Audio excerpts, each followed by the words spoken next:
Home burial. He saw her from the bottom of the stairs. Before she saw him, she was starting down. Looking back over her shoulder at some fear, she took a doubtful step and then undid it. To raise herself and look again, he spoke, advancing toward her. "What is it you see? From up there always, for I want to know." She turned and sank upon her skirts at that, and her face changed from terrified to dull. He said to gain time, "What is it you see?" Mounting until she cowered under him. "I will find out now. You must tell me, dear." She, in her place, refused him any help. With the least stiffening of her neck and silence, she let him look, sure that he wouldn't see. Blind creature, and a while he didn't see. But at last he murmured, "Oh," and again, "Oh." "What is it? What?" she said. "Just that I see." "You don't," she challenged. "Tell me what it is." "The wonder is I didn't see it at once. I never noticed it from here before. I must be wonted to it. That's the reason. The little graveyard where my people are. So small, the window frames the whole of it. Not so much larger than a bedroom, is it? There are 3 stones of slate and 1 of marble. Broad-shouldered little slabs there in the sunlight. On the side hill, we haven't to mind those. But I understand. It is not the stones, but the child's mound." Don't, don't," she cried. She withdrew, shrinking from beneath his arm that rested on the banister, and slid downstairs, and turned on him with such a daunting look. She said twice over before he knew himself, "Can't a man speak of his own child he's lost?"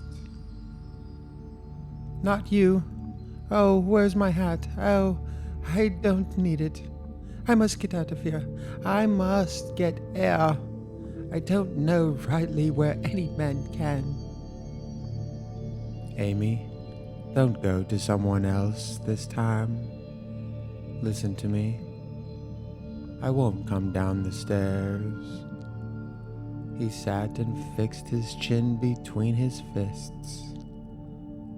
"There's something I should like to ask you, dear."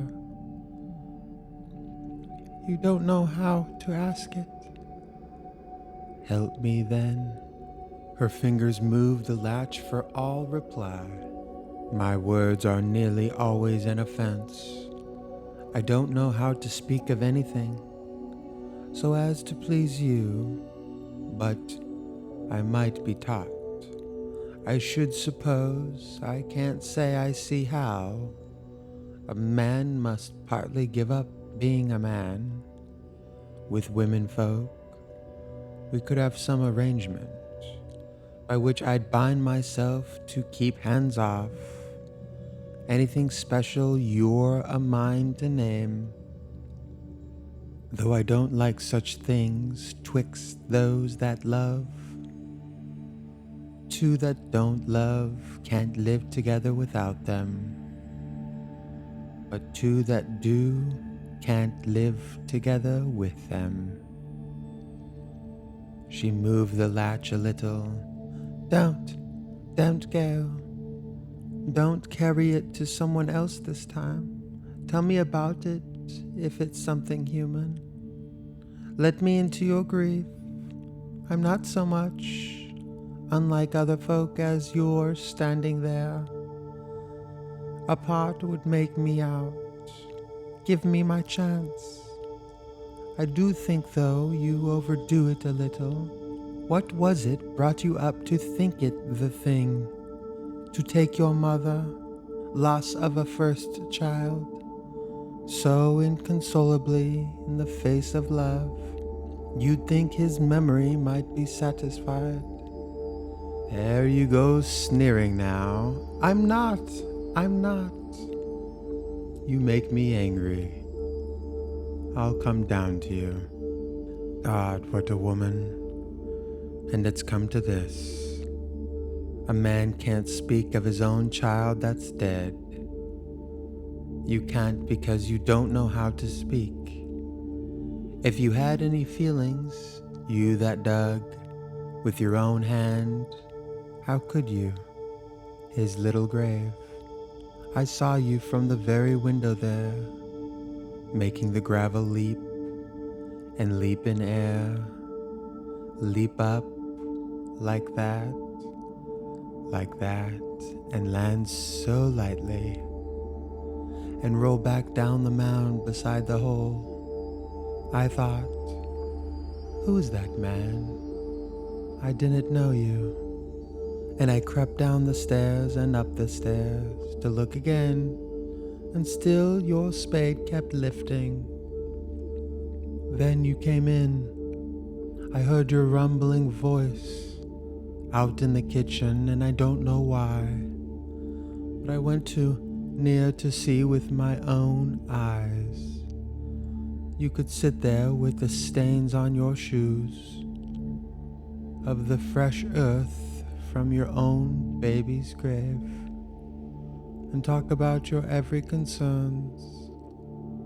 You had stood the spade up against the wall, outside there in the entry, for I saw it. I shall laugh the worst laugh I ever laughed. I'm cursed. God, if I don't believe I'm cursed. I can repeat the very words you were saying.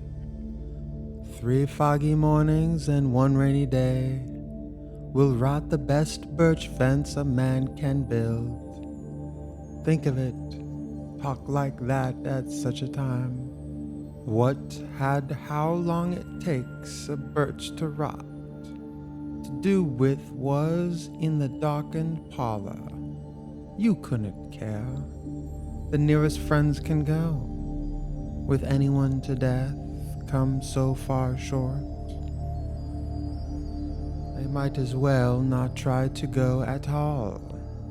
No, from the time when one is sick to death, one is alone, and he dies more alone.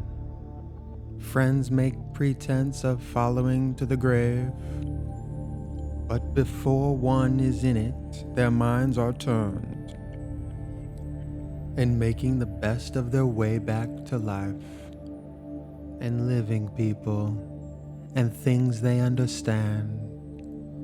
But the world's evil. I won't have grief so, if I can change it. Oh, I won't. There, you have said it all, and you feel better. You won't go now. You're crying. Close the door. The heart's gone out of it. Why keep it up? Amy, there's someone coming down the road. You think the talk is all? I must go. Somewhere out of this house. How can I make you?